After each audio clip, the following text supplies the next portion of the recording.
बिस्मिल्लाहिर्रहमानिर्रहीम, अस्सलाम वालेकुम। नाज़रीन गिरामी, जैसा कि गुज़श्ता वीडियो में आपने जाना कि हमें ये तो पता है कि याजूज माजूज एक दीवार के पीछे कैद है।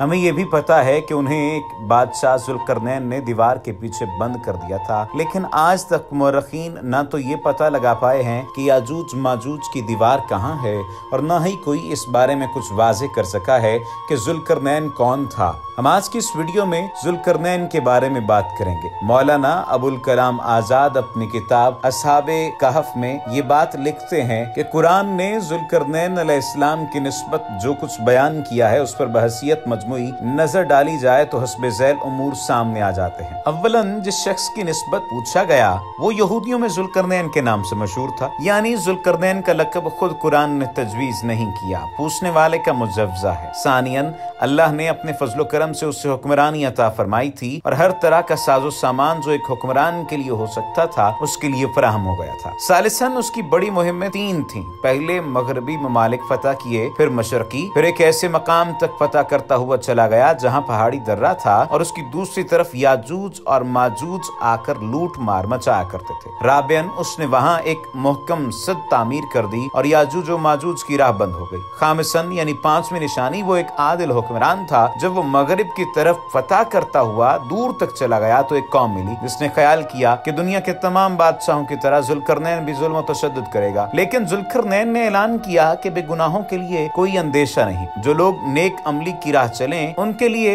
वैसा ही अजर होगा। नाज़रीन गिरामी, इसी बारे में हम बनी इसराइल के नबी हजरत दानियल अलैहिस्सलाम के ख्वाब का भी जिक्र करेंगे। इससे पहले कि हम आपको ये ख्वाब बयान करें, आपको दानियल अलैहिस्सलाम की शख्सियत का मुख्तसर तारुफ करा देते हैं। नाज़रीन, इस्राएली रिवायात के मुताबिक हजरत दानियल अलैहिस्सलाम अकाबर अंबिया में शुमार होते हैं और सहीफा दानियल अहदनामा कदीम के सहीफों में शामिल था। कुरान और हदीस में कहीं उनका सराहत के साथ जिक्र नहीं आया। अलबत्ता अरबी तारीख रिवायात और तौरात में दानियल नाम की दो शख्सियतों के मुतालिक कुछ गैर मुकम्मल बयान महफूज है। उनमें से एक दानियल तो अहद कदीम का वो मर्द दाना है जिसका सहीफा हस्केल के सहीफे के बाद है, और दूसरे दानियल वो साहिब कश्फ ताबीर शख्सियत हैं जो बनी इसराइल के असीरी के जमाने में बाबुल में रहते थे। एक ही शख्सियत के मुख्तलिफ अदवार में हयात तस्लीम करने में कोई इल्मी इस्तेमाल बज़ाहिरी तौर पर नजर नहीं आता। बाबुल की असीरी का जमाना यहूदियों के लिए निहायत मायूसी का जमाना था। उनकी कौमियत पामाल हो चुकी थी, उनका हेकल मुनहदिम हो चुका था, उनके शहर उजाड़ थे और वो नहीं जानते थे कि उस हलाकत के बाद उनकी जिंदगी का क्या सामान हो सकता है। उसी जमाने में हजरत दानियल का ज़हूर हुआ जो अपने इल्म व हिकमत की वजह से शाहान बाबुल के दरबार में निहायत मुकर्रब हो गए थे। उन्हीं की निस्बत तौरात में भी बयान किया गया है कि बेलिशफार शाह बाबुल की सल्तनत के 30 बरस उन्होंने एक ख्वाब देखा था और इस ख्वाब में आने वाले वाकयात की बशारत दी गई थी। चुनाचे किताबे दानियल में है, मैं क्या देखता हूँ कि नदी के किनारे एक मींढा खड़ा है जिसके दो सींग ऊंचे हैं, लेकिन एक दूसरे से बड़ा था और बड़ा दूसरे के पीछे था। मैंने देखा कि पश्चिम उत्तरा और दक्खन की तरफ वो सींग मारता है, यहाँ तक के कोई जानवर उसके सामने खड़ा न रह सका और वो बहुत बड़ा हो गया। मैं ये बात सोच ही रहा था कि देखा पश्चिम की तरफ से गैर मामूली नौयत का इंसान है, दो सींगों का तखय्युल इब्तिदा में क्यों कर पैदा हुआ? क्या इसकी बुनियाद दानियल नबी का ख्वाब था या बतौर खुद साइरस ने या बाशिंदगाने पारस ने ये तखय्युल पैदा किया? इसका फैसला मुश्किल है, लेकिन अगर तौरात की रिवायत तस्लीम कर ली जाए तो साइरस से लेकर अरतख्शुश्त अव्वल तक तमाम शहंशाहाने पारस अंबिया नबी इसराइल से अकीदत रखते थे और इसलिए हो सकता है कि इसी ख्वाब से ज़ुल्करनैन का लक़ब पैदा हो गया हो। बहरहाल अब इसमें शक की कोई गुंजाइश नहीं रही कि साइरस को ज़ुल्करनैन समझा जाता था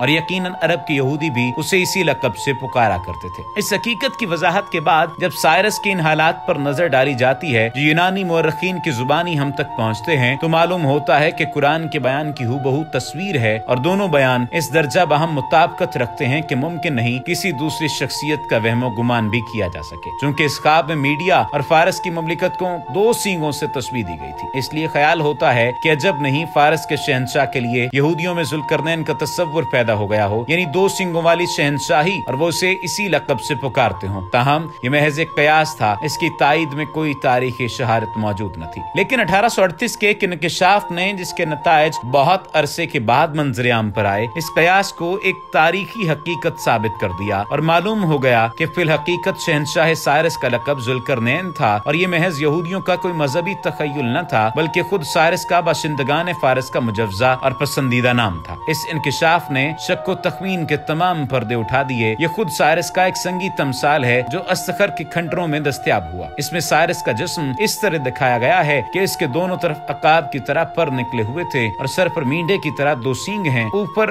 खते मुनहनी में जो कुतबा कुंदा था उसका बड़ा हिस्सा टूट कर जाया हो चुका है, मगर जिस कदर बाकी है वो इसके लिए काफी है कि तमसाल की शख्सियत वाज़े हो जाए। इससे मालूम हो गया कि मादा और फारस की ममलिकतों को दो सींगों से तशबीह देने का तखय्युल एक मकबूल और आम तखय्युल था और यकीनन साइरस को ज़ुल्करनैन के लक़ब से पुकारा जाता था। तमसाल में पर्दों का होना उसके मलकूती सिफ़ात और फज़ाइल की तरफ इशारा है, क्योंकि न सिर्फ पारसियों में बल्कि तमाम मासिर कौमों में ये इत्काद आम तौर पर पैदा हो गया था कि वो एक बदअमली का इर्तिकाब करते हैं। सदसा वो खुदा परस्त और रास्तबाज इंसान था और आखिरत की जिंदगी पर यकीन रखता था। साबियन वो नफ्स परस्त बादशाहों की तरह तामे और हरीस न था। जब एक कौम ने कहा कि याजूज और माजूज हम पर हमला हावर होते हैं, आप हमारे उनके दरमियान एक दीवार तामीर कर दें, हम खिराज देंगे, तो उसने कहा जो कुछ खुदा ने मुझे देख रखा है वही मेरे लिए बेहतर है। मैं तुम्हारे खिराज का लालची नहीं, यानी मैं खिराज की तमा से काम नहीं करूंगा, अपना फर्ज समझकर अंजाम दूंगा। तारीख कदीम की जिस शख्सियत में ये तमाम औसाफ व अमाल पाए जाएं वही ज़ुल्करनैन हो सकता है। सवाल ये है कि ये कौन शख्स था। सबसे पहला हल तलब मसला जो मुफस्सरीन के सामने आया वो इसके लक़ब का था। अरबी में भी और इब्रानी में भी कर्न के साफ मानी सींग के हैं, बस ज़ुल्करनैन का मतलब हुआ दो सींगों वाला। लेकिन चूंकि तारीख में किसी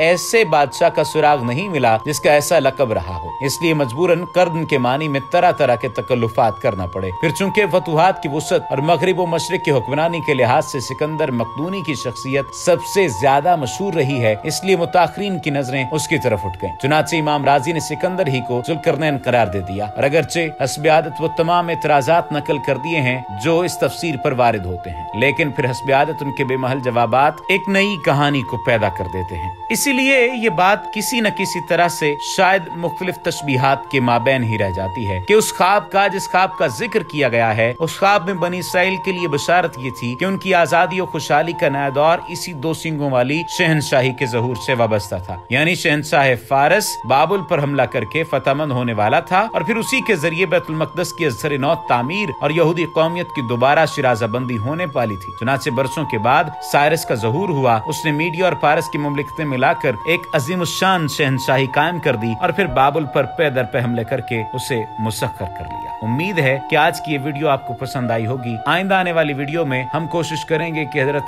इमाम महदी अलैहिस्सलाम का जिक्र करें और उनकी शख्सियत का तारुफ आपको बताएं और बताएं कि वो उनका नज़ूल कहाँ होगा। वमा अलैना इल्लल बलागुल मुबीन।